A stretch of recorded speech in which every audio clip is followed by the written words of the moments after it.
Translation, অনুবাদ, যেই যেই ভাষায় যতটুকু তিনি আমাদেরকে জানাইছে, সুবহানাকা লা ইলমা লানা ইল্লা মা আল্লামতানা ইন্নাকা আনতাল আলিমুল হাকিম, যতটুকু জানাইছে সেখান থেকে আমরা 95% কোনো অমিল পাই নাই।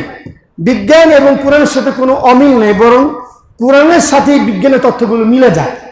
হ্যাঁ, এবং মিলে যায়। এই জ্ঞানে ওই 95% যেহেতু আমরা মিল পাই, সেই জ্ঞানে 5% এখন আমরা মিলিতে পারি নাই। সেই রব্বে কারিমের করে বললাম যে এটাও ঠিক আছে। সামনে এমন দিন আসতে পারে যে আল্লাহ তাআলা এইটা সায়েন্টিফিকভাবে বিজ্ঞানের তথ্যগুলো প্রমাণ করে দিবে। জিনকে এমন কোনো সুস্থ মানুষ না, পৃথিবীতে অনেক কিছু আছে ওরকমই যেটা আমরা দেখতে পাই না। বাতাস, ভালোবাসা, স্নেহ, শ্রদ্ধা, ভক্তি, এগুলো দেখা যায়, এগুলো ফিল করতে হবে। এই ক্ষেত্রে আপনি মানবেন আর ওই ক্ষেত্রে আপনি মানবেন না, এটা কিরকম? আপনি তো নিজের সাথে নিজে প্রহসন করলেন, যে আপনি বাতাস, মোহাব্বত, ভালোবাসা, ঘৃণা এগুলো অস্বীকার করেন, দেখা যায় না। যে জিনটাও দেখা যায় না।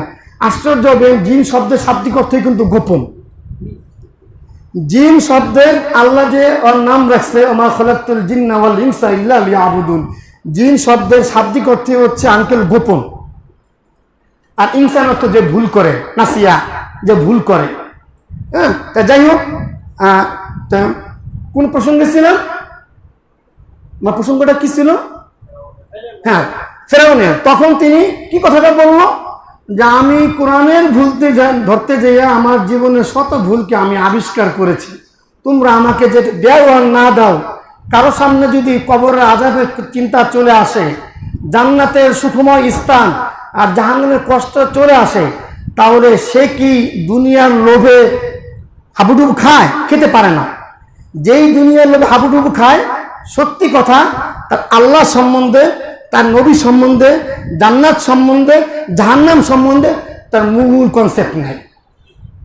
কারণ আল্লাহ বলছেন ইন্নামা ইয়াখশাল্লাহ মিন ইবাদিহিল উলামা। আশ্চর্য হবেন, আমি তাকাচ্ছি, আমি ওই দুটা পয়েন্ট বলবো ইনশাআল্লাহ তাআলা। আশ্চর্য হবেন, সূরা সাবা 13 নম্বর আয়াত আল্লাহ বলেন ওয়াকলিলুম মিন ইবাদিয়াশ শাকুর। কি কথা!